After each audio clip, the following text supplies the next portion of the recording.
प्रहलाद नारद पराशर पुंडरीक व्यासाम्बरीश शुक शौनक भीष्म दाल्भ्यान रुक्मांगदार्जुन वसिष्ठ विभीषणादि एतानहं परम भागवतां नमामि। संत सभा झांकी नहीं कियो न हरि गुण गान नारायण फिर कवन विधि तू चाहे कल्याण। जो हरि प्राप्ति की आस है तो हरि जन गुण गान न तरु सुकृत भुंजे भी जो जन्म जन्म पछता। भक्त दास संग्रह करे कथन श्रवण अनुमोद सो प्रभु प्यारो पुत्र जो बैठे हर की गो। काम ही नार पियार जिमी लोभ ही प्रिय जिमी दाम तिमि रघुनाथ निरंतर प्रिय लागे मोहे राम। बोलो बांके बिहारी लाल की जय। आइए आज हम अगला छप्पे लेते हैं। छप्पे नंबर 10 आप निकाल लीजिए।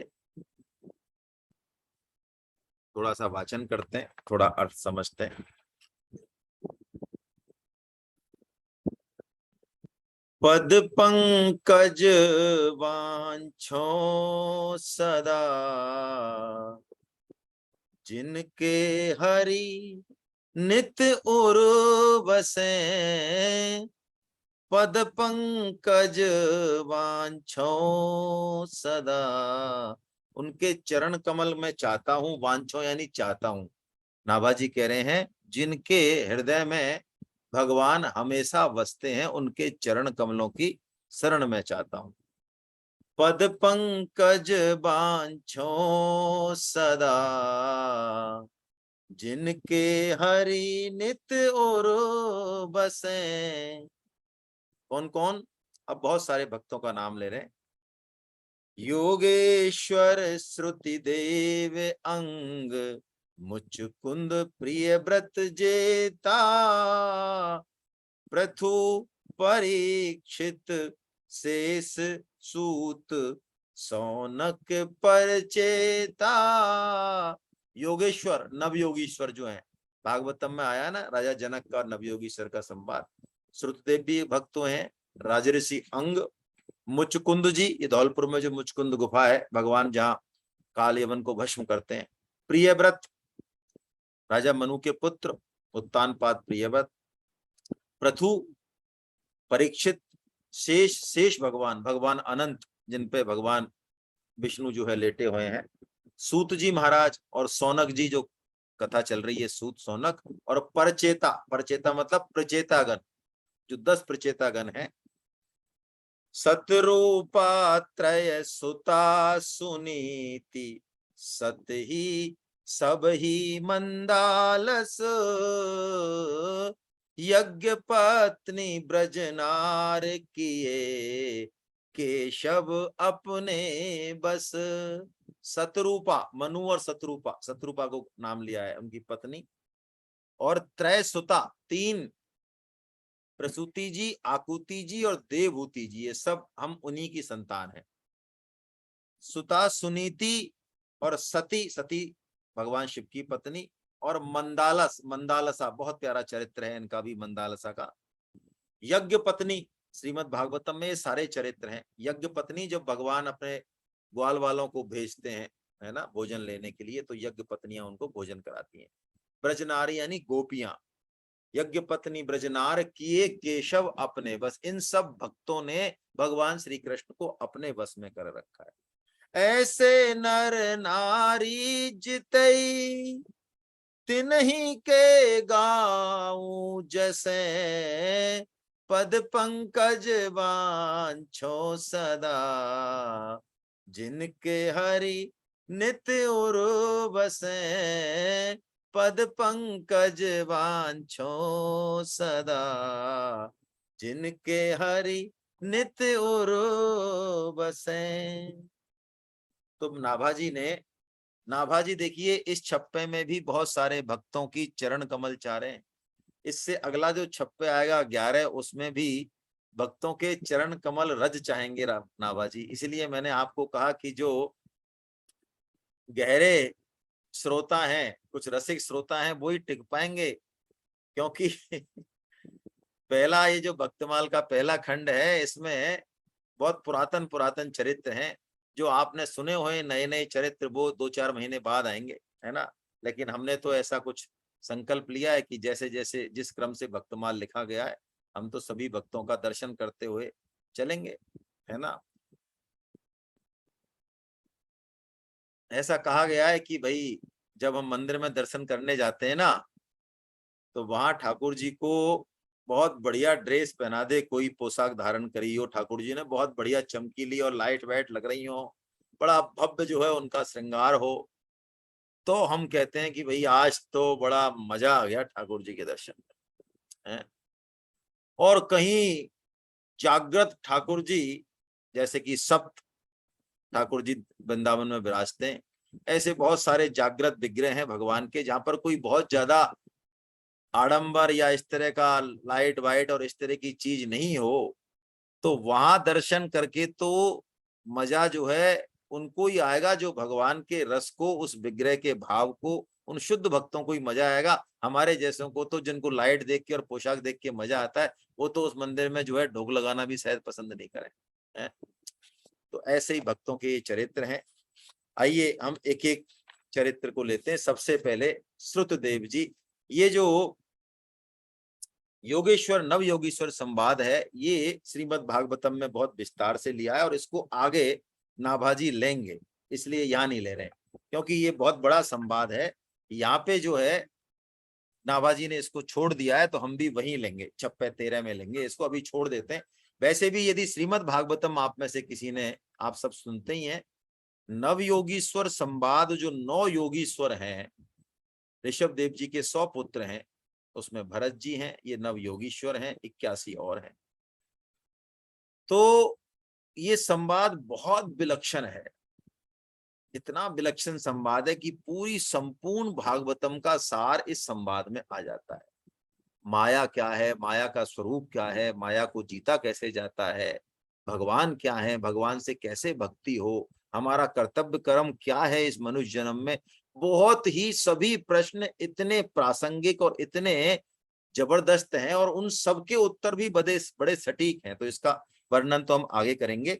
चलिए यहाँ पे हम श्रुति देव जी का चरित्र लेते हैं, है ना। देखिए श्रुत देव जी भगवान के बहुत बहुत प्रेमी और रसिक भक्त हैं, और ये मिथिला जो विधे राजा जनक की, राजा जनक तो एक उपाधि है ना, जितने भी राजा हुए हैं वहां पे मिथिला के, वो सब जनक ही कहलाते हैं। तो वहीं रहते हैं ये, और संयोग ऐसा कि ये जितने बड़े भक्त हैं, तो मिथिला जो नरेश हैं, राजा बहुलास्व, वो भी बहुत बड़े भक्त हैं भगवान श्री कृष्ण के। तो जब श्यमंतक मणि का आरोप लगता है भगवान श्री कृष्ण पर, आपको सारी कहानी पता है, तो श्यमंतक मणि के चक्कर में सत्यभामा के जो पिताजी हैं, यानी भगवान श्री कृष्ण के ससुर, उनका वध हो जाता है।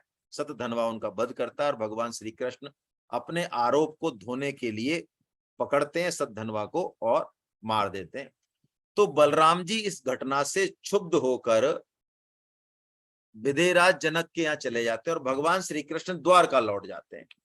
तो बलराम जी जब वहां रहते हैं राजा जनक के यहाँ, और वहां से जब वापस आते हैं, और वो जब कहते हैं कि मेरे साथ श्री कृष्ण भी आए थे, तो राजा जनक को, राजा विदेराज उनको बहुलास को जनक बोलते चाहे, उनको और भक्त श्रुतदेव दोनों को ही बड़ा व्याकुल हुए कि बताओ भगवान श्री कृष्ण यहाँ तक आए, सीमा तक आए जहाँ पे सद्दनवा को मारा था, और बलराम जी के तो हमको दर्शन हो गए, लेकिन भगवान श्री कृष्ण के दर्शन तो हमको हुए ही नहीं। तो वो दोनों ही भगवान श्री कृष्ण के वो दर्शन करने के लिए द्वारका जाने की सोचते, दोनों श्रुतदेव जी भी सोचते प्रतिदिन, और राजा भी सोचते बहुलास। लेकिन देखिए आप इस कथा में कि दोनों का जो नियमित भजन पूजन का जो उन्होंने बना रखा था सिस्टम, वो इतना जबरदस्त था, और भजन में उनकी निष्ठा इतनी जबरदस्त थी कि रोज ही जो है दोपहर दोपहर हो जाए, दोपहर के बाद तक का समय निकल जाए, और वो सोचते हैं लो आज का दिन तो गया भगवान के इसमें ही भजन पूजा में चला गया, तो लाओ कल चलेंगे, लाओ कल चलेंगे। ऐसे करते करते उनको जो है 1 साल बीत गया, रोज सोचते, लेकिन भजन में भगवान के नाम में उनकी निष्ठा भी इतनी कि ना तो वो छोड़ी जाए, और भगवान से मिलने की भी व्याकुलता। तो साल भर बीत गया, आखिर में भगवान स्वयं, देखिए भगवान भक्त की सुनते हैं ना, स्वयं भगवान ने द्वारका से प्रस्थान किया, विधे नगरी में, मिथिला नगरी में भगवान चले हैं, और अपने साथ बहुत सारे ऋषि मुनियों को भी साथ लेके चले, नारद जी को, अत्रि जी को, वेदव्यास जी को, असित को, सुखदेव जी को, बहुत सारे ऋषि मुनियों को साथ लेके भगवान जो है चलते हैं। और वहां पहुंचे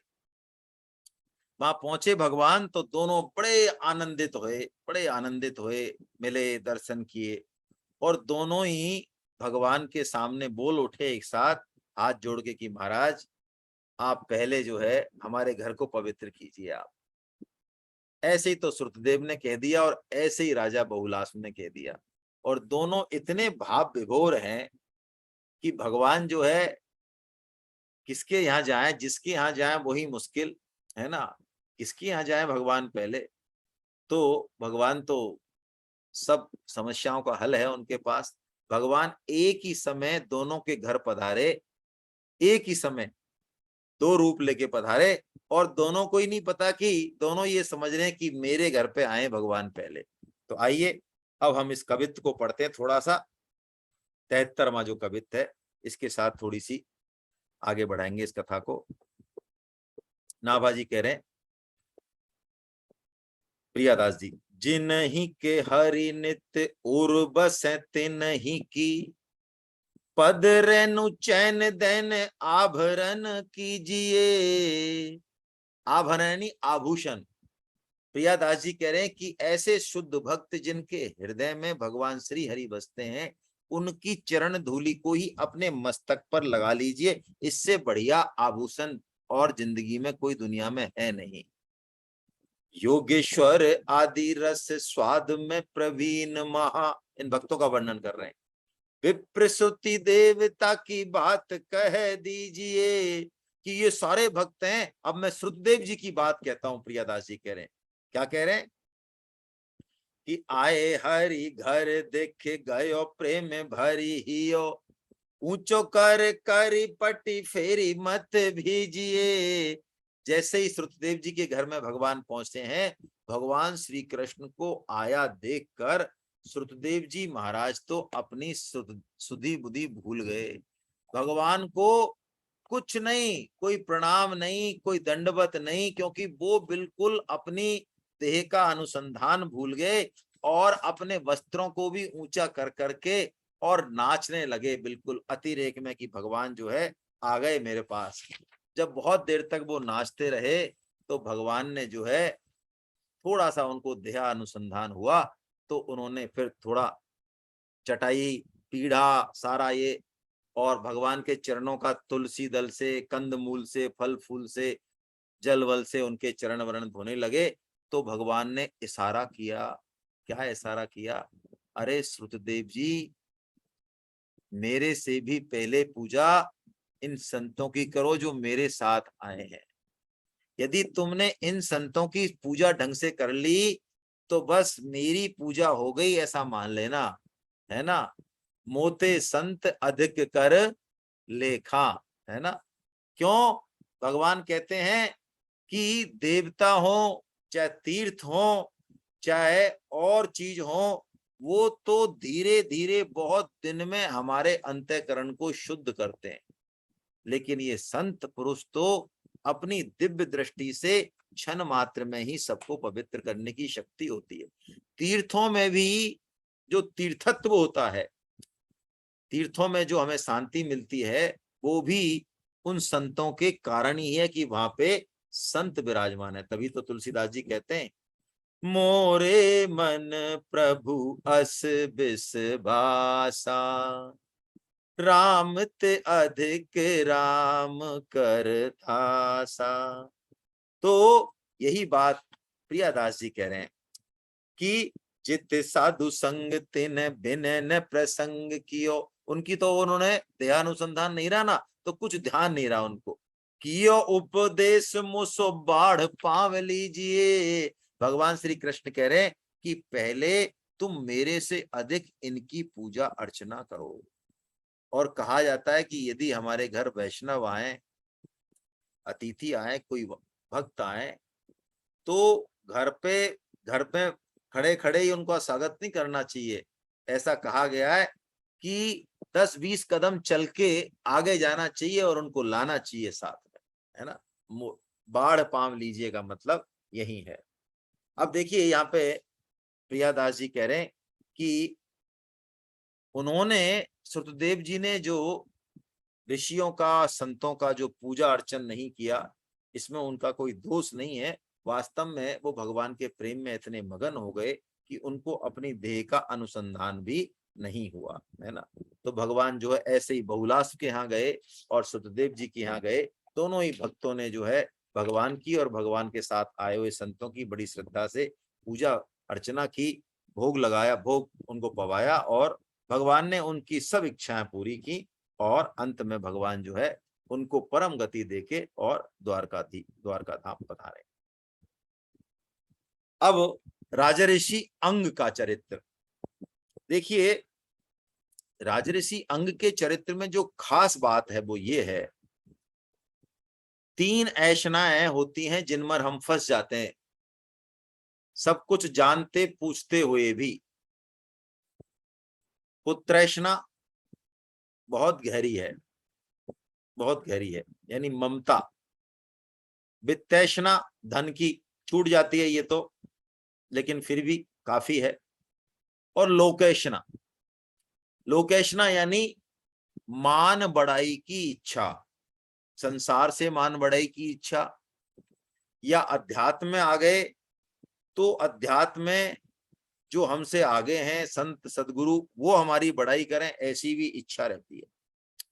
राजऋषि अंग के चरित्र से हमको ये शिक्षा मिलती है कि हमें इस पुत्रैषणा को त्याग देना चाहिए। राजऋषि अंग ऐसे भक्त हैं क्योंकि उनके जो पुत्र हैं ना, राजा बेन, आपने नाम सुना होगा, शास्त्रों में आया है कि राजा बेन जैसा क्रूर, कुमार्गी और पथभ्रष्ट राजा आज तक कोई हुआ नहीं। वो राजऋषि अंग के यहाँ हुआ, ऐसा है ना।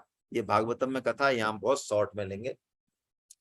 तो राजऋषि अंग एक बार अश्वमेध यज्ञ करा रहे थे। तो अश्वमेध यज्ञ में क्या हुआ कि ब्राह्मण जब आहुति दे रहे थे तो देवता लोग अपना भाग नहीं ले रहे थे। तो उन्होंने पूछा, भाई क्या बात है, कोई त्रुटि है क्या? तो अनुसंधान किया तो पता चला, ब्राह्मणों ने कहा, महाराज आपके कोई पुत्र नहीं है, पुत्रहीन की आहुतियां देवता स्वीकार नहीं कर रहे हैं। तो जब तक आप कि मेरे पुत्र क्यों नहीं है, मैंने तो कोई अपराध किया नहीं, कि इस जन्म में तो आपने अपराध नहीं किया, लेकिन पूर्व जन्म में कुछ अपराध किया जिससे इस जन्म में आपके पुत्र नहीं है। तो यदि आप पुत्रेष्टि कामना, है ना, पुत्रेष्टि यज्ञ कराएं तो आपके पुत्र हो सकता है। तो पुत्रेष्टि यज्ञ कराया और पुत्रेष्टि यज्ञ में उनकी जो पत्नी थी, उनको वो जो खीर थी वो खिलाई। उनकी पत्नी का नाम है सुनीता। ये मृत्यु की पत्नी है, मृत्यु की पुत्री है।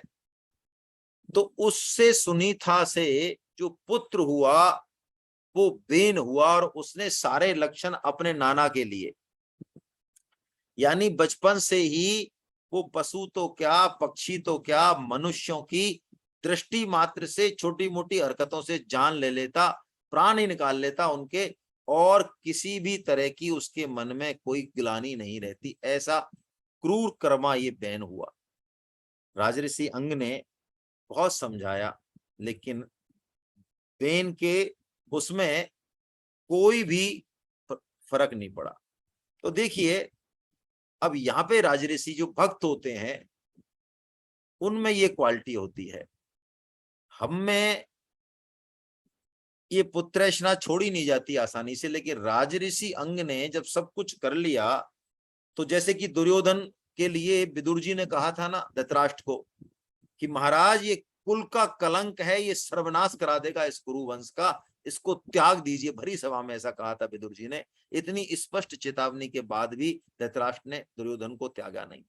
लेकिन राजऋषि अंग ने ये सोच लिया कि अरे इसमें भी कोई भगवान की कृपा होगी, वास्तव में ये पुत्र यदि सुयोग्य होता तो मैं शायद, मेरे मन में जो विवेक वैराग्य अब जागृत हुआ है, ये मेरे मन में विवेक वैराग्य शायद सुयोग्य पुत्र होता तो जागृत नहीं होता। इसलिए मैं तो सपूत से बढ़िया कपूत को मानता हूं, क्योंकि सपूत को छोड़ने में तो क्लेश बहुत ज्यादा होता है, लेकिन चलो इसके बहाने मेरे विवेक वैराग्य प्रकट हो गया।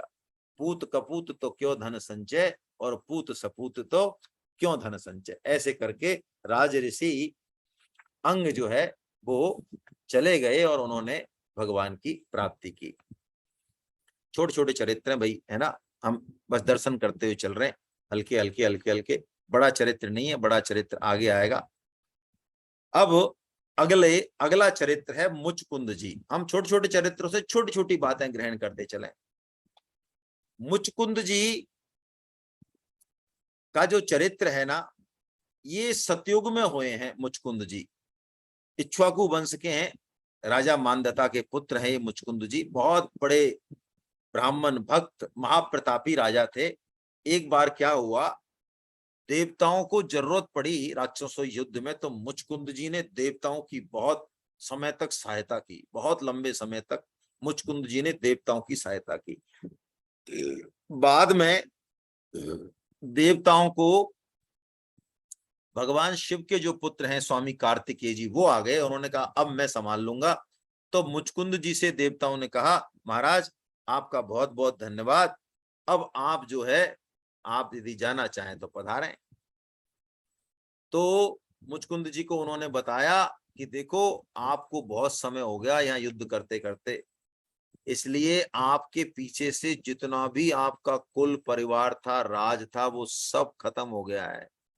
हजारों साल बीत गए, काल के घास में सब समा गए। अब आपके पीछे से कोई बचा नहीं है। अब आपको बताओ कोई वर मांगना हो तो हमसे मांग लो, देवताओं ने कहा। तो मुचकुंद ने सोचा जब कोई बचा ही नहीं है तो मैं अब क्या वर मांगू भाई। तो उन्होंने कहा, उनको थकान बहुत हो रही थी, तो उन्होंने कहा चलो अभी तो तुम ऐसा करो, मेरे को निश्चिंत निद्रा का वर दे दो, मैं आराम से सोऊं। तो देवताओं ने कहा ठीक है तथास्तु, आपको कोई जगा देगा यदि बीच निद्रा में, तब वो तत्काल भस्म हो जाएगा यदि किसी ने आपको जगा दिया। ऐसा वर उन्होंने दे दिया। और मुचकुंद जी धवलपुर, ऐसा कहते हैं धौलपुर में, ये धवलपुर है नाम तो, पर पता नहीं धौलपुर होगा, कोई गुजरात में बताता है मुचकुंद जी गुफा, पता नहीं। तो वो गुफा में आके सोए। सतयुग के सोए मुचकुंद जी की नींद द्वापर में खुलती है। वो भी कैसे खुलती है आपको पता है कई लोगों को, लेकिन बता देते हैं, नए लोग भी हैं काफी। जरासंध को भगवान ने 17 बार हराया, तो जब 18वीं बार जरासंध आया ना, तो एक तरफ से तो जरासंध आ रहा है और एक काल यवन और था, यवन मिलिक्ष थे, तो 3 करोड़ मिलिक्षों की सेना को लेके वो काल यवन और आया भगवान को।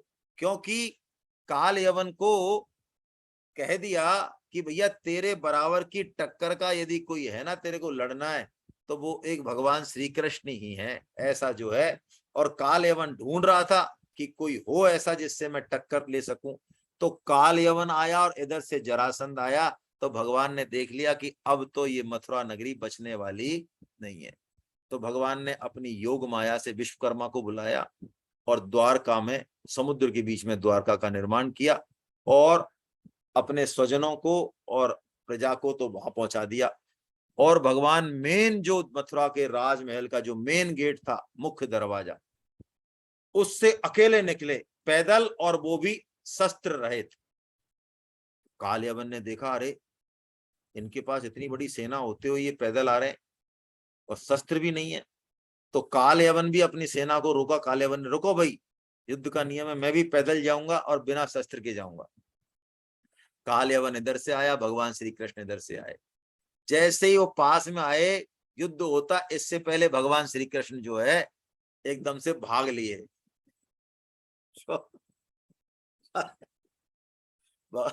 काल काल यवन ने कहा, अरे कहाँ जा रहे हो? पीछे पीछे दौड़ने लगा। अरे जो किसी की पकड़ में नहीं है वो काल यवन के पीछे दौड़े क्या? काल यवन पीछे से भाग रहा है, ठाकुर जी और तेजी से भागे।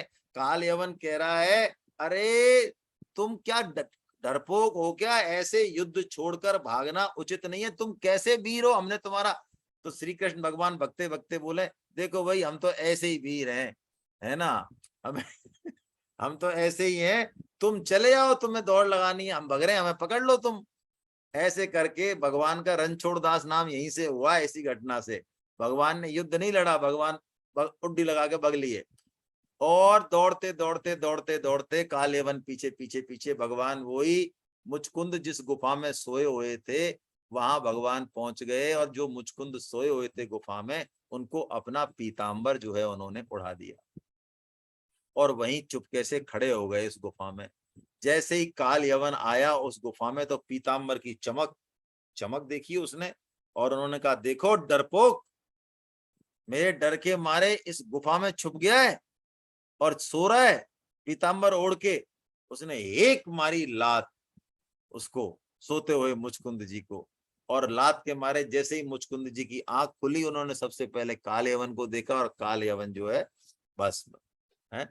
तो काल यवन भस्म हो गया। फिर ठाकुर जी जो है सामने आए, ठाकुर जी के रूप को देख के, और मुचकुंद जी बड़े चकित हुए और उन्होंने पूछा है, श्रीमद् भागवतम में ये प्रकरण आया है कि प्रभु आप कौन हैं? उनको ऐसा लगा कि ये तो होने तो भगवान ही चाहिए, कौन से भगवान है? पूछा उनसे, परिचय पूछा, हु आर यू, हैं? तो ठाकुर जी ने कहा, भैया ये दुनिया का सबसे कठिन प्रश्न है हमारे लिए, हैं, कि हु एम आई, मैं कौन हूं? अरे हम क्या बताएं हम कौन है? हमारा कोई एक रूप हो, एक नाम हो तो हम बताएं। हमारे तो अनंत नाम है। हाँ, अभी तुम यदि, उन्होंने कहा, महाराज हम बता देते हैं हमारा परिचय, हम मुचकुंद हैं, मानधाता के पुत्र हैं हम। तो भगवान ने कहा, देखो मुचकुंद, जन्म कर्म च मे दिव्य मेवं यो वेत्ति तत्वता त्यक्त्वा देहं पुनर्जन्म नैति मामेति सोऽर्जुना। अरे मुचकुंद, हमारे तो पता नहीं कितने जन्म हैं और कितने कर्म हैं, कितने नाम हैं। हाँ, अभी वर्तमान का आपको पता बता देते हैं। अभी मैं वसुदेव का पुत्र वासुदेव हूँ, है ना। और ऐसे ऐसे मैं आया हूं, ये काल यवन था जो तुम्हारी दृष्टि पड़ते ही भस्म हो गया, है ना। ऐसे करके मुचकुंद जी ने भगवान की स्तुति की है। ये मुचकुंद स्तुति बहुत छोटी है, 13-14 श्लोक है, यहाँ तो दे नहीं रखी इसलिए लेंगे नहीं। लेकिन आपको यदि पढ़नी हो तो श्रीमद् भागवतम में से मुचकुंद स्तुति आप अवश्य पढ़ें। जीव के मोह का कैसा सुंदर वर्णन मुचकुंद जी ने किया है, और कैसे जो है भगवान में हमारी रति मति और गति हो, ये जो है मुचकुंद जी हुए। और मुचकुंद जी को भगवान ने वरदान दिया कि मुचकुंद जी, अभी तो आपको हम जो है परम धाम नहीं भेजने वाले, है ना। एक काम और करना है आपसे। क्या करना है महाराज? कि गुज्जर धरती जो है, गुज्जर धरती मतलब गुजरात, गुजरात में कहते हैं बहुत कम जो है भक्ति भावना रहती है। अब का पता नहीं, पहले की। तो कहते हैं भगवान ने मुचकुंद जी को, नरसी जी के भक्त शिरोमणि नरसिंह जी के रूप में गुजरात में प्रकट किया। ये मुचकुंद ही नरसिंह जी के, और भगवान ने आशीर्वाद दिया उनको कि तुम्हारे अंतःकरण में मेरे चरण कमलों के प्रीति हमेशा बनी रहेगी, तुम्हारा पतन नहीं होगा, और तुम भक्त नरसिंह के बाद फिर मुझे ही प्राप्त होंगे, है ना। बोलो मुचकुंद महाराज की जय। अब अगला चरित्र जो है प्रियव्रत, श्री प्रियव्रत जो मनु के पुत्र हैं, इसमें एक बात बहुत गौर करने वाली है, और इस बात को, ये इतनी सूक्ष्म बात है कि हम अध्यात्म क्षेत्र में सालों साल चलते हुए भी इसको भूल जाते हैं। इसीलिए प्राय प्राय भक्ति मार्ग पर चलने वाले लोगों में एक तरह की रणछोड़दास प्रवृत्ति, कायरता की प्रवृत्ति आ जाती है। क्या बात है, देखिए प्रियव्रत जी जो हैं, इन्होंने सोचा अरे ये कौन राज्य वाज्य करेगा, किस चक्कर में पड़ेंगे, कहीं हम फंस नहीं जाएं आसक्ति में। तो उन्होंने नारद जी भगवान को याद किया, नारद जी महाराज को, कि महाराज ऐसे करो, हमको तो आप ब्रह्म सत्र की दीक्षा यानी कोई उपदेश दो, बढ़िया सी कोई मंत्र मंत्र दो, और हम तो सीधे भगवान को जो है प्राप्त कर लें, हमको इस चक्कर में पड़ना नहीं। ऐसा सोच के वो गंधमादन पर्वत पर पहुंच गए और तपस्या करने लगे। जब उनका ये निश्चय उनके पिताजी को पता चला, किसको, राजा मनु को, मनु महाराज को, महर्षि मनु को, तो उन्होंने उनको समझाया। स्वयंभू मनु उनके पास आए कि बेटे ये तुम क्या कर रहे हो, अरे मैं भगवान की आज्ञा का पालन कर रहा हूं, इस प्रजा का पालन कर रहा हूं, तो तुमको भी प्रजा का पालन करना चाहिए, तुम क्षत्रिय हो, तुम्हारा यही धर्म है। लेकिन उन्होंने अपने पिता की बात अनसुनी कर दी कि नहीं, कुछ नहीं जवाब दिया, और वो लगे रहे तपस्या में और नारद जी को याद करने लगे। तो मनु महाराज जो है अपने पिताजी यानी ब्रह्मा जी के पास गए, और ब्रह्मा जी फिर मनु महाराज के पास आए। तब तक नारद जी वहां आ चुके थे और उनको मंत्र मंत्र देके दीक्षा दे रहे थे, जिससे कि वो शिष्य बनाए और उनका उद्धार कर दे। इतने में ब्रह्मा जी और मनु जी आ गए। अब देखिए ब्रह्मा जी का जो उपदेश है ना, यहाँ पे यही सूक्ष्म बात है, इसको हम समझें। मैं आपको यदि गीता से इसका लिंक करूं तो आप सोचे, हम सब ने गीता कई बार पढ़ी है। जीव के लिए गीता में सबसे ऊंची बात क्या है, जो 18वें अध्याय में लास्ट में आई है। कर्म योग हम कर लें, ज्ञान योग हम कर लें, भक्ति योग हम कर लें, जो जचे जो कर लें, सब कर लें, जो हमें रुच रहा है, हमारे मन में जो संस्कार है वो हम सब कर लें। अपने मन के संस्कारों के अनुसार तो हम काम करना चाहते ही हैं, लेकिन सबसे ऊंची बात क्या है जो अर्जुन ने बोली है। जब सारा उपदेश हो गया भगवान का, सारे उपदेश में, पूरे उपदेश में भगवान ने उसको कहा शरणागति। हाँ, शरणागति भी कह सकते हैं, देवर्षि पल्लवी जी जवाब दे रही हैं। अर्जुन के शरणागति कह सकते हैं।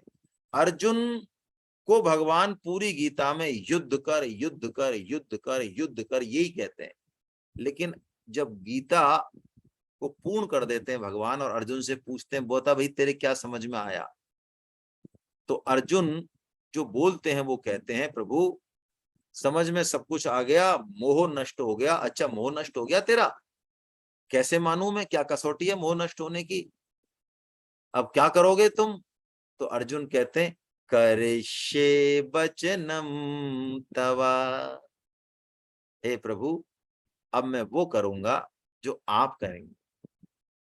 आप कहेंगे युद्ध कर तो मैं युद्ध करूंगा, आप कहेंगे युद्ध मत कर तो मैं युद्ध नहीं करूंगा, क्योंकि धर्म के तो अच्युत आप ही हैं। ये जीव से सबसे हाईएस्ट लेवल की बात है जो अपेक्षित है।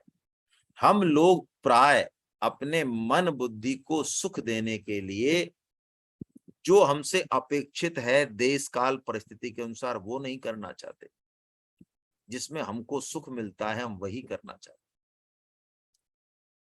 ये अध्यात्म मार्ग के साधकों में सबसे बड़ी समस्या है। लेकिन प्रियव्रत महाराज जो तपस्या करना चाह रहे हैं, एकांत चिंतन करना चाह रहे हैं, संन्यास आश्रम से भगवान की तरफ चलना चाह रहे हैं, उनको ब्रह्मा जी क्या कहते हैं? उनको ब्रह्मा जी कहते हैं, प्रियव्रत सुनो,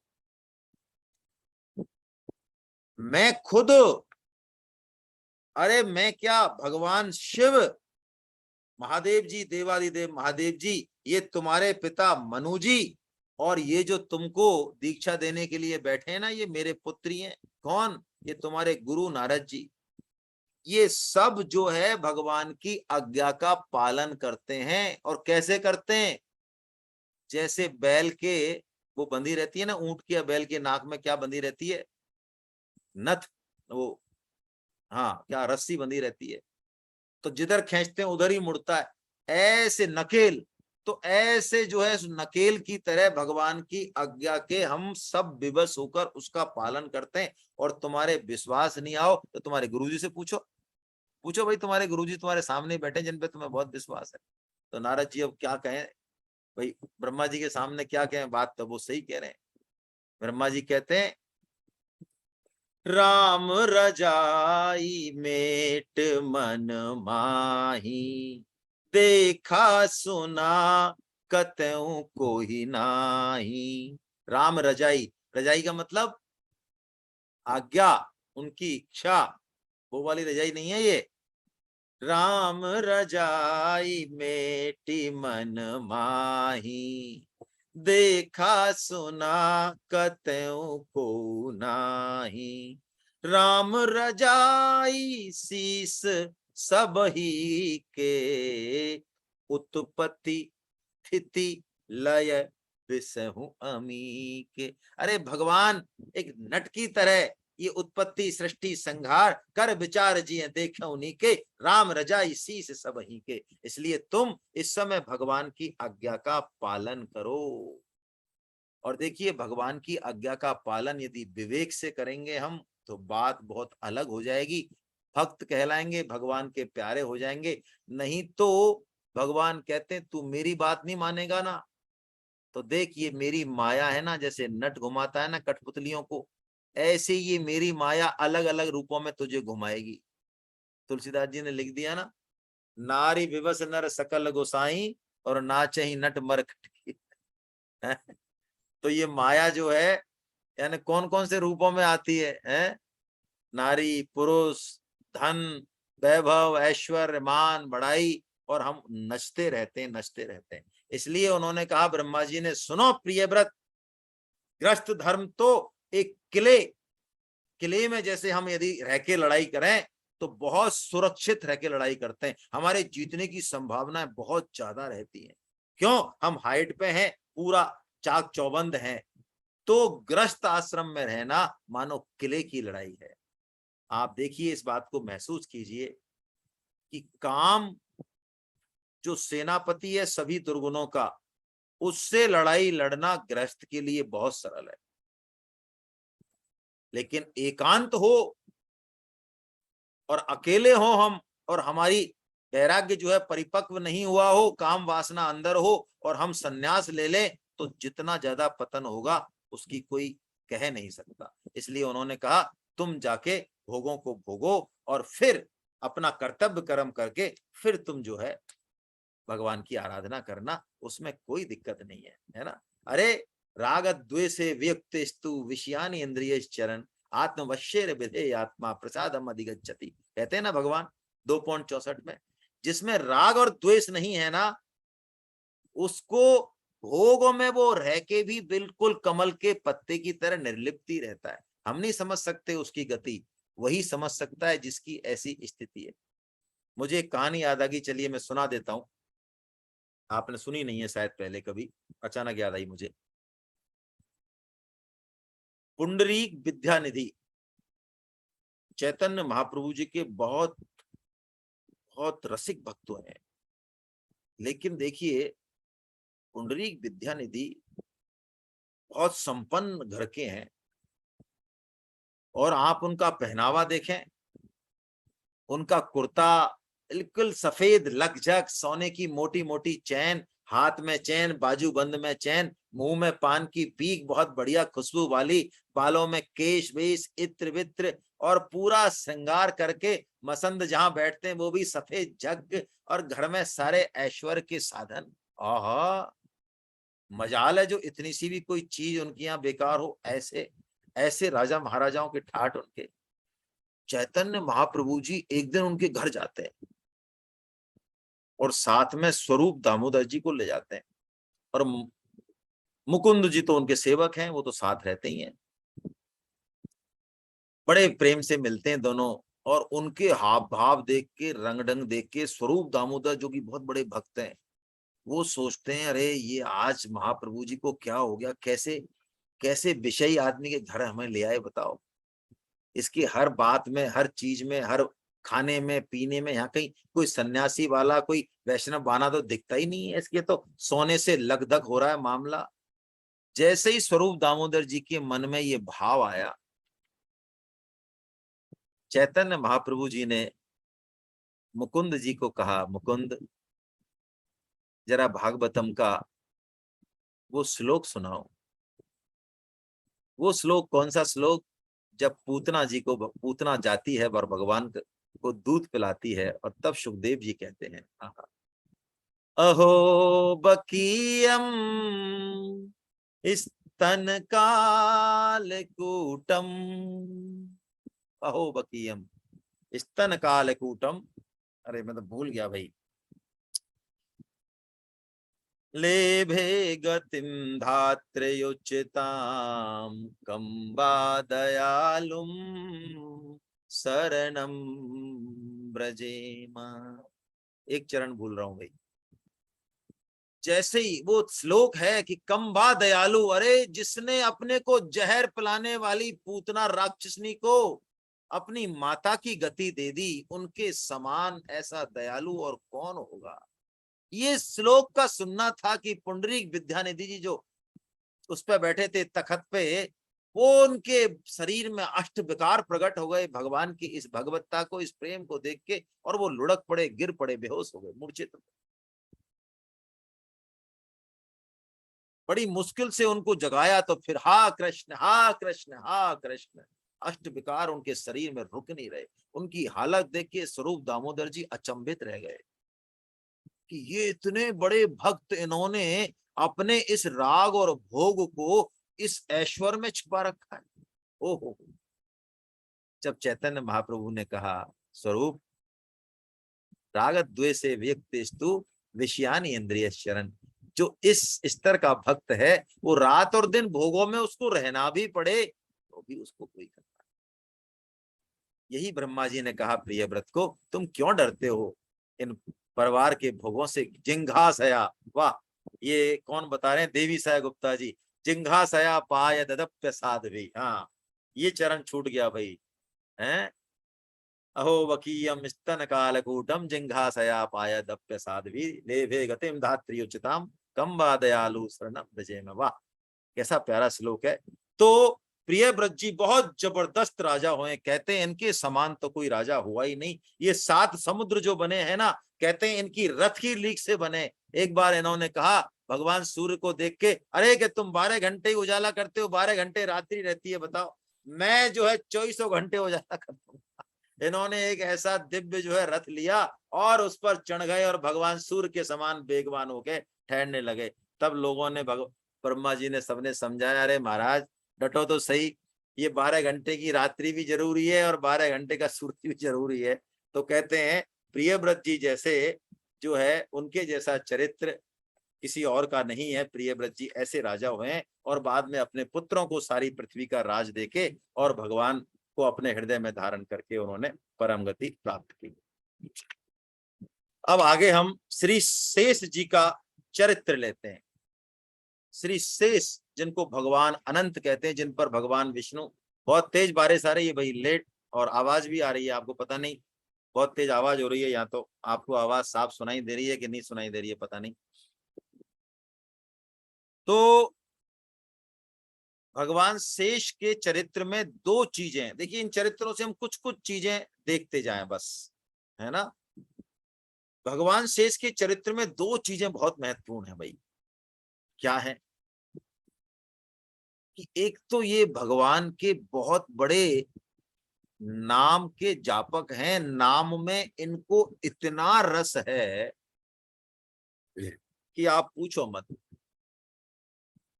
कितना रस है? कहते हैं भगवान शिव के 1000 तो मुख हैं शेष के, और 2000 जिह्वा हैं। तो 2000 जिह्वाओं से शेष जी भगवान के गुणों का, भगवान के नामों का लगातार जो है जप करते रहते हैं। और कहते हैं हर रोज वो है वो नए नए नए नए नामों का उच्चारण करते हैं, रिपीट नहीं करते हैं। और नामों का उच्चारण करते करते उनके मुंह से जब लार निकलती है तो लार को समेटने में 1 सेकंड तो लगेगी, 1 क्षण तो लगेगा, इतने में भगवान का नाम नहीं आएगा। इसलिए वो भगवान के नाम के लोभ के चक्कर में उस लार को भी समेटते नहीं है। तो वो लार बहती बहती टपकती रहती है, और कहते हैं उससे अमृत में कुंड बन जाता है उस लार से। एक तो इतने बड़े ये नाम जापक हैं। दूसरा, इनका दूसरा जो गुण है वो कैसा है? भगवान के सेवक ऐसे, हर चीज इनकी जो है वो कैसे भगवान को अर्पण हो जाए, भगवान को सुख मिले, ये भगवान शेष जी का जो है भाव है। भगवान के नित्य परकर हैं, भगवान की सेवा करना इनकी परम साधना। देखिए भगवान लेटे तो भी इन्हीं के ऊपर सैया बना रखी है भगवान ने, इनके ऊपर ही आसन, पादुका, छत्र भी इनका, वस्त्र भी इनका, तकिया भी इन्होंने अपनी उससे ही जो है भगवान का, यानी भगवान विष्णु की पूरी व्यवस्था जो है इन्होंने खुद ने कर रखी है ना। अब इनका थोड़ा सा इतिहास हम यदि देखें शेष जी का, तो आपने कहानी सुनी होगी, प्रजापति कश्यप की 2 पत्नियां थी, कद्रू और बिंता। बिंता के तो अरुण और गरुड़ जी हुए, हमने कथा सुनी है पहले, आपको यदि याद हो तो। आप इन कथाओं को सुनेंगे ना तो हमारे दिमाग में इन भक्तों के चरित्र, इन भक्तों के नाम बैठते जाएंगे, और जो दिमाग में कचरे वाली जगह होती है ना वो निकलती जाएगी बाहर, है ना। याद करना पड़ेगा, अच्छा कौन सी कद्रू, कौन सी बिनिता, अरुण जी कौन से, अच्छा गरुड़ जी के बड़े भाई जो अरुण जी सूर्य के सारथी हैं। ऐसे ऐसे याद करते करते दिमाग भर जाएगा इन्हीं से ही, तो कचरे के लिए इसमें जगह नहीं रहेगी। आप ऐसा नहीं समझे कि ये इतनी सारी कहानियों का हम क्या करेंगे, करेंगे क्यों नहीं करेंगे, है ना। तो हाँ, तो कद्रू और बिनीता, तो आपको पता ही है कद्रू और बिनीता में शर्त लगी कि उच्च श्रवा जो घोड़ा है जिसकी पूंछ सफेद रंग की है, तो कद्रू ने चालबाजी की कि इसकी पूंछ तो काली है। बिनीता सीधी सादी थी, उसने कहा सफेद है, उसकी काली कैसे हो सकती है। तो कद्रू ने, जो उसके पुत्र थे, ये नाग थे काले, ये शेष जीवी नाग है, उनको आदेश दिया कि जाके पूंछ पर लपेट जाओ। तो जब दिखाई पूंछ दूर से तो काली दिखी, तो बिनीता हार गई। 500 साल वो दासी रही, वो चरित्र अलग है। ये शेषनाग जी जो थे ना, इन्होंने अपनी माता की इस बात को मानने से इनकार कर दिया। इन्होंने कहा ना, ये गलत काम हम नहीं करेंगे, है ना। इस तरह जो आप ही हमें कह रही हैं ये हम काम नहीं करेंगे। तो और ये तपस्या करने चले गए। तब ब्रह्मा जी ने इनको वर दिया, और उस वर के कारण ये ब्रह्मा जी ने वर दिया कि तुमको भगवान की स्मृति सदा बनी रहे, और तुम इस समूची पृथ्वी को भली भांति धारण करके स्थित हो जाओ। इससे पहले पृथ्वी जो जल में थी वो इतनी स्थिर नहीं थी। तो कहते हैं भगवान शेष के 1000 जो फन है उन पर ये पृथ्वी सरसों के दाने जैसी दिखाई देती है। इससे भगवान शेष की शक्ति का पता लगाया जा सकता है। और इलाव्रत वर्ष, आपको ये वर्ष का पता नहीं होगा, पृथ्वी के 9 पूरे भूखंड की है ना। एक भूखंड को वर्ष बोलते हैं, है ना। तो इलाव्रत जो वर्ष है उसमें भगवान शेष देवता है और भगवान शिव इनके पुजारी हैं। और यही भगवान शेष जो है लक्ष्मण जी अवतार में भगवान श्री राम के छोटे भाई के रूप में आते हैं सेवा करने के लिए। यही शेष जी कृष्ण अवतार में बड़े भाई बलराम जी के रूप में भगवान की सेवा के रूप में आते हैं। और आपने सुना हो श्री संप्रदाय दक्षिण में जिन्होंने चलाया, किसने? रामानुजाचार्य जी महाराज, है ना। रामानुजाचार्य जी भी भगवान शेष के ही अवतार हैं, है ना। अब एक और ले लेते हैं हम, सूत जी और सौनक जी, है ना। ले ही लेते हैं, फिर अगली बार में बाकी चरित्र लेंगे छोटे छोटे। सूत जी और सौनक जी ले लेते हैं। देखिए सूत जी, इनका नाम तो है रोमहर्षण सूत जी का। ये सूत जी ने ही सारी कथाएं सुनाई हैं, वेद व्यास जी के शिष्य हैं, वेद व्यास जी ने इनको सारे पुराण पढ़ाए, पुराणों के ये वक्ता हैं।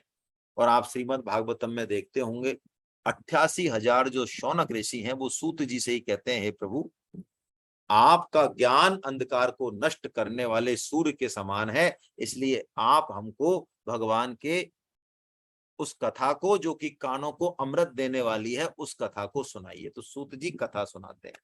अब देखिए सूत जी अपने बारे में कहते हैं कि ये सूत जी जो है वो विलोमज है, यानी विलोम संतान है। विलोम संतान, विवाह 3 तरह के बताए, तो विलोम संतान को देख लेते हैं हम।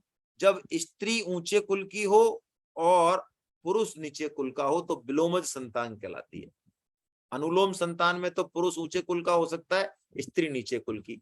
तो सूत जी महाराज ब्राह्मणी तो माता थी इनकी और क्षत्रिय पिता थे।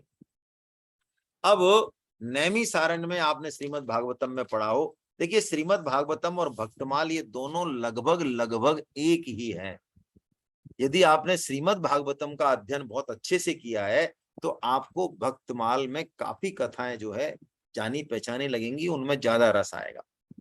तो श्रीमद् भागवतम में ये वर्णन है शुरू में ही कि नैमिसारण्य में 1000 साल तक चलने वाले यज्ञ की दीक्षा, जिसे ब्रह्म सत्र की दीक्षा बोलते हैं, वो इन्होंने सोनकादि जी ऋषि ने ऐसी नैमिसारण्य में दीक्षा ली और सूत जी को कथा कहने के लिए बिठाया। अब सूत जी आराम से कथा कह रहे हैं कि इतने में बलराम जी आते हैं बीच में, और बलराम जी जब आते हैं तो सभी लोग खड़े हो जाते हैं, लेकिन सूत जी क्योंकि व्यास आसन पर हैं, और व्यास आसन की ये मर्यादा है कि व्यास आसन को सब नमन करें, लेकिन व्यास आसन सर्वोच्च है, वो किसी के लिए खड़ा नहीं होता है ना। बाहर उतर जाए आसन से तब तो वो सबके साष्टांग दंडवत दे, लेकिन व्यास आसन के सामने नहीं। तो बलराम जी को, भगवान की लीला, बलराम जी को बड़ा क्रोध आ गया। अरे ये सूत होके, विलोमज होके, और ये कोई, इसने कोई नमस्कार नहीं की और ये खड़ा नहीं हुआ। बलराम जी ने वहीं से एक छोटी सी लकड़ी या कुश उठाई और मंत्र फूंक के सूत जी पे मारा, तो सूत जी धराशायी हो गए, खत्म हो गए। जितने भी ऋषि थे वो हा राम, बड़ा राम राम राम राम करने लगे कि महाराज आपने ये क्या किया। ये सूत जी महाराज को हमने 1000 साल तक के लिए कथा में बिठाया, हालांकि आप स्वयं भगवान हैं, हम आपको क्या आज्ञा दें, विधि निषेध से आप ऊपर हैं, आपको कोई पाप पुण्य भी नहीं लगता है, लेकिन आप यदि ये आपने जो काम किया ये अच्छा नहीं किया है, इससे लोगों में गलत संदेश जाएगा, इसलिए आप इस अपने कर्म का यदि आप चाहें तो प्रायश्चित कर लें, तो लोगों को बड़ी अच्छी शिक्षा मिलेगी। देखिए बलराम जी ने उनकी बात मानी और उन्होंने कहा आप चिंता मत करो। उन्होंने एक सिद्धांत दिया उसमें कि पुत्र के रूप में आत्मा ही जन्म लेता है, इसलिए मैं इस रोमहर्षण के जगह पे रोमहर्षिणी उसको उन्होंने उत्पन्न किया, जिसको कि उग्र श्रवा का। रोमहर्षण क्यों कहते थे उनको, क्योंकि जब वो कथा सुनाते थे तो लोगों के रोम हर्ष के मारे रोम रोम खड़े हो जाते थे। और इनके पुत्र भी उग्र श्रवा हुए, यानी वो भगवान की कथन श्रवण कीर्तन उनको सुनने के लिए भगवान के, उनके कान जो है एकदम ऐसे चौड़े हो जाते, एक एक शब्द को वो पी जाते, तो वो उग्र सभा हुए। ये भी सूत नाम से ही प्रसिद्ध है, क्योंकि सूत जो है वो पोस्ट है एक। तो सूत जी, और बाद में भगवान ने भी तो देखिए गीता में यही कहा, ऐसे ही बलराम जी ने उनकी बात मानी, भगवान श्री कृष्ण ने भी यही कहा, अर्जुन मुझे कोई भी ऐसी चीज नहीं है जगत में जो प्राप्त करनी हो, फिर भी मैं लगातार कर्म में लगा रहता हूँ। क्यों? यदि मैं कर्म नहीं करूं तो मुझे देख के लोग कर्म से भ्रष्ट हो जाएंगे, जिसका दोष मुझ पर आएगा। तो इसीलिए बलराम जी ने भी यहाँ पे अपने कर्म का, कहते हैं, प्रायश्चित किया। सौनक जी, सौनक जी ये सुनक ऋषि के पुत्र हैं, ब्रह्म सत्र की दीक्षा ली है। सौनक जी ने एक बात बहुत अच्छी कही, देखिए उनकी कथा कीर्तन में कितनी रुचि है। उनकी एक बात, उनके वो ही हम ले लेते हैं बस सौनक जी के चरित्र में, बड़ी अच्छी बात है। क्या बात है, सुनने लायक बात है, धारण करने लायक है। ये अंतिम बात सुने अच्छे से, इसको श्लोक छोड़ देते हैं, हिंदी में ही पढ़ लेते हैं। जो मनुष्य श्री कृष्ण की कथा नहीं सुनता उसके कान बिल के समान है। जो जीव भगवान की लीलाओं का गायन नहीं करती वो मेढक की जीभ के समान टर टर करने वाली है, वो ना रहे तो ही अच्छा। जो सिर भगवान के चरणों में कभी नहीं झुकता वो चाहे सोने के मुकुट से सुसज्जित हो, वो वास्तव में एक बोझ ही है जो कि गिर जाए तो ही अच्छा। जो हाथ भगवान की सेवा पूजा नहीं करते वो हाथ चाहे सोने के कंकण से विभूषित हो, वो मुर्दे के समान है। जो आंखें भगवान के विग्रह का दर्शन नहीं करती, तीर्थ नदी आदि का दर्शन नहीं करती, वो मोर पंख में जो आंखों के चिन्ह बने हुए हैं उसके समान मुर्दा है, वो ना हो तो ही अच्छा। यदि मनुष्य के पैर जिनमें चलने की शक्ति है वो भगवान के मंदिरों की, तीर्थ यात्राओं की, विभिन्न चीजों की यदि वो दर्शन नहीं करते, चलते नहीं, तो वो ऐसा मान ले जैसे वो पेड़ ही हैं। जिस मनुष्य ने संतों की चरण धूल अपने सिर पर नहीं ली, मानो वो जीते जी मुर्दा ही है। ऐसे मनुष्यों की आयु तो सूर्य देव प्रतिदिन उदय होकर और अस्त होकर मानो छीन रहे, उनकी आयु व्यर्थ जा रही है। जिसके बारे में भगवान ने 3.16 में कहा, अघायुर इंद्रिया रामा मोघम पार्थ सजीवती। कहा ना भगवान ने यज्ञ चक्र बता के, यदि कोई यज्ञ चक्र में सहयोगी नहीं बनता है अर्जुन, अघायु वो पाप भरा जीवन जी रहा है, और वो जीवित क्या वो मर ही जाए तो भी अच्छा है। और कहते हैं वो कि भगवान के चरणों पर चढ़ी हुई तुलसी की सुगंध लेकर जो उसकी सराहना नहीं करता वो श्वास नहीं, वो तो सब ही है। और सूत जी वह हृदय नहीं वो लोहा है जो भगवान के मंगल में नामों का श्रवण कीर्तन करने पर भी पिघलकर वह नहीं जाता और उसके नेत्रों में आंसू नहीं आ जाते। ऐसा जो है सुनक जी, ऐसे भगवान की कथा के कुशल श्रोता हैं, रसिक श्रोता है ना। हरे कृष्णा हरे कृष्णा हरे कृष्णा। बाकी चरित्र हम कल ले लेंगे, छोटे छोटे चरित्र हैं। मदालसा जी का चरित्र थोड़ा ठीक है और गोपियों का वो कल लेंगे, आज इतना ही बस। हरे कृष्णा। इसने लता जी ने हाथ खड़ा कर रखा है आज, तो पता नहीं, बताइए। हरे कृष्णा हरे सर, कृष्णा। हरे कृष्णा सर। मैं जो हूँ आपने मेरे आप दोबारा म्यूट हो गई, दोबारा अपने आप को अनम्यूट कीजिए। हाँ अब बोलिए। हरे कृष्णा सर, आपने मेरे से 2 क्लास पहले जब भक्तमाल की सत्संग की कथा सुनाई थी, तो मैं क्योंकि यूएस में हूँ तो मुझे यहाँ पे कोई बुक नहीं है, तो आपने बोला था मैं नेट पे आपको पठन सामग्री डाल दूंगा, वो मुझे अभी तक प्राप्त नहीं हुई है। तो सर रिक्वेस्ट है ठीक है, थोड़ी ये सी तो आप पठन मुझे सामग्री। व्यक्तिगत व्यक्तिगत भी कह सकती हैं, कोई खास बात नहीं है। आप यूएसए हैं तो अच्छा, क्या, यूएसए के बहुत सारे लोग ज्वाइन कर रहे हैं क्लास, हाँ कोई नहीं बड़ी सर, बात नहीं। मेरे पास कुछ भी पठन कोई बात सामग्री नहीं, नहीं आप है, मैं व्यक्तिगत बात पढ़ना कर लें, चाहती। इसके लिए व्यक्तिगत बात कर लें, यहाँ पे इस बात की करने की क्या जरूरत सॉरी सर, है सॉरी ना। सर, हरे हाँ, कृष्णा सर, यहाँ पे हरे। तो आप वो कोई चीज पूछें जो आज के कथा से संबंधित हो, है ना, व्यक्तिगत चीज पूछने से कोई मतलब नहीं। चलिए। हरे कृष्णा। गोविंद जय जय गोपाल जय जय,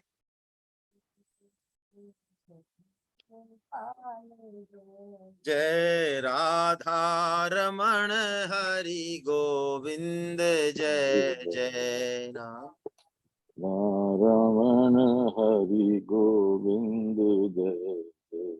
गोविंद जय जय गोपाल जय जय, गोविंद जय जय गोपाल जय जय। राधा रमण हरि गोविंद जय जय, राधा रमण हरि गोविंद जय जय। राधा रमन हरि गोविंद जय जय। राधा रमन हरि गोविंद जय नाम जय। संकीर्तनम यस्य नाम संकीर्तनम यस्य सर्व पाप प्रणाशनम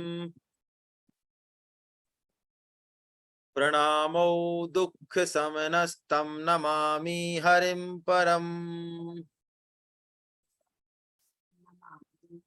बोलो वृंदावन बिहारी लाल की जय। बोलो बांके बिहारी लाल की जय। बोलो राधा गोविंद देव सरकार की।